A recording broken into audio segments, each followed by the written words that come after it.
Le dernier des prophètes de l'Ancien Testament. Et évidemment, nous allons en vivre plusieurs au niveau du Nouveau Testament après la venue de Jésus, dont le plus grand, évidemment, est Jésus lui-même. Mais Malachie est le dernier de l'Ancien Testament. Et son nom veut dire « l'envoyé ». Et là, lui, il nous remplit d'espoir. D'abord, c'est à partir de lui que nous pouvons véritablement dire qu'un Messie s'en vient. C'est comme si Dieu avait accompli sa mission en disant « J'ai choisi un peuple. Ce peuple, malgré toutes ses torpeurs, malgré toutes ses blessures, malgré toutes ses souffrances, continuellement, volontairement, en toute liberté, il a pris sur lui de s'améliorer. Il a pris sur lui de changer ses habitudes, de changer ses comportements, de changer ses pensées, pour laisser place à une meilleure connaissance d'un bonheur véritable. Il est assez prêt maintenant pour recevoir un Messie. Et ce que fait notre ami Malachie, il vient tout simplement récapituler toute cette histoire-là. Il dit, le peuple a effectué un retour vers Dieu. Il a fait une modification de sa conscience de telle sorte qu'il est prêt à recevoir un message nouveau, un message beaucoup plus articulé sur la paix, le bonheur, la joie, le partage, comparativement à la domination, à la guerre, à l'idolâtrie et autres. Il perçoit ici également que notre adoration, c'est un grand mot, parce qu'adoration, nous autres, c'est comme si on en faisait toujours une opposition à l'idolâtrie. Mais notre prise en charge des conseils que Dieu nous donne pour être le plus heureux sont de plus en plus évidents.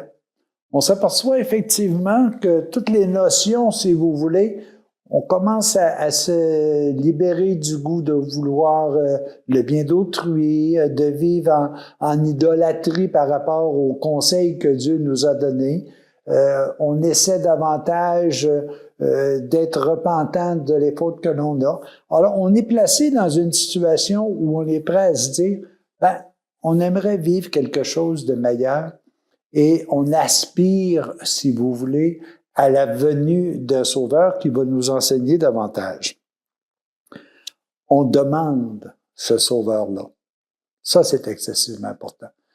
Est-ce qu'aujourd'hui, on demande quelqu'un qui est prêt à venir nous témoigner la vérité?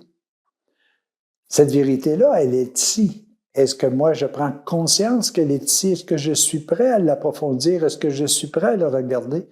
Nous avons effectué ensemble, depuis déjà plusieurs capsules, tout le cheminement de l'Ancien Testament. Nous voyons que nous avons évolué avec le temps.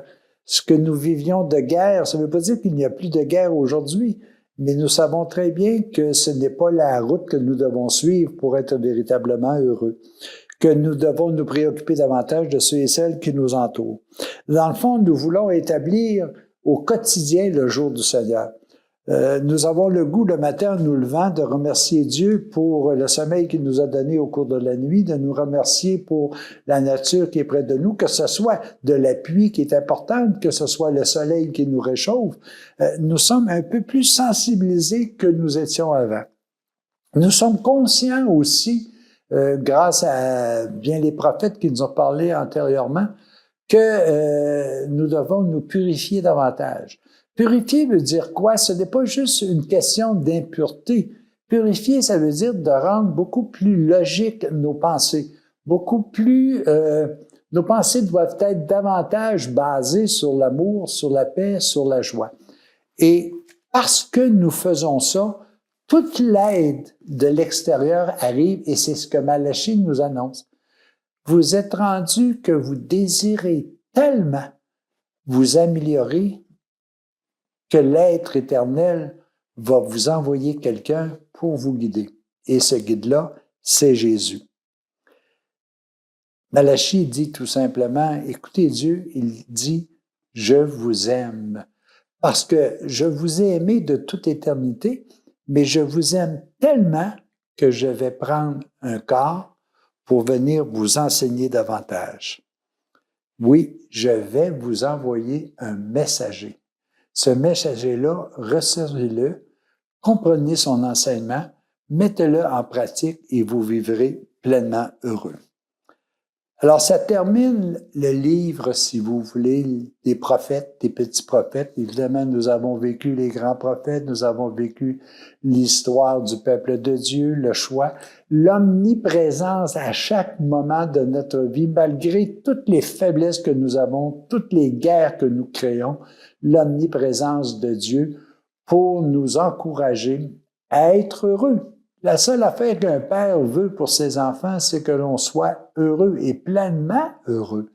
Dieu qui est l'amour total, imaginez-vous, c'est ce qu'il veut que nous soyons. Mais il est obligé de nous dire de temps en temps, attention, ce que vous faites, vous aurez des réactions. Je vais plutôt vous suggérer de faire telle chose. Et nous avons complété toute cette période de l'Ancien Testament. Et aujourd'hui, nous allons retourner dans une autre façon de voir. Nous allons recevoir Jésus le Christ qui va venir nous dire maintenant comment vous devez construire le royaume que vous souhaitez. Malachie est le dernier, mais en même temps, je pense qu'il est le premier du Nouveau Testament à souhaiter la bienvenue à notre Sauveur Jésus le Christ. À tous et à chacun, à la prochaine.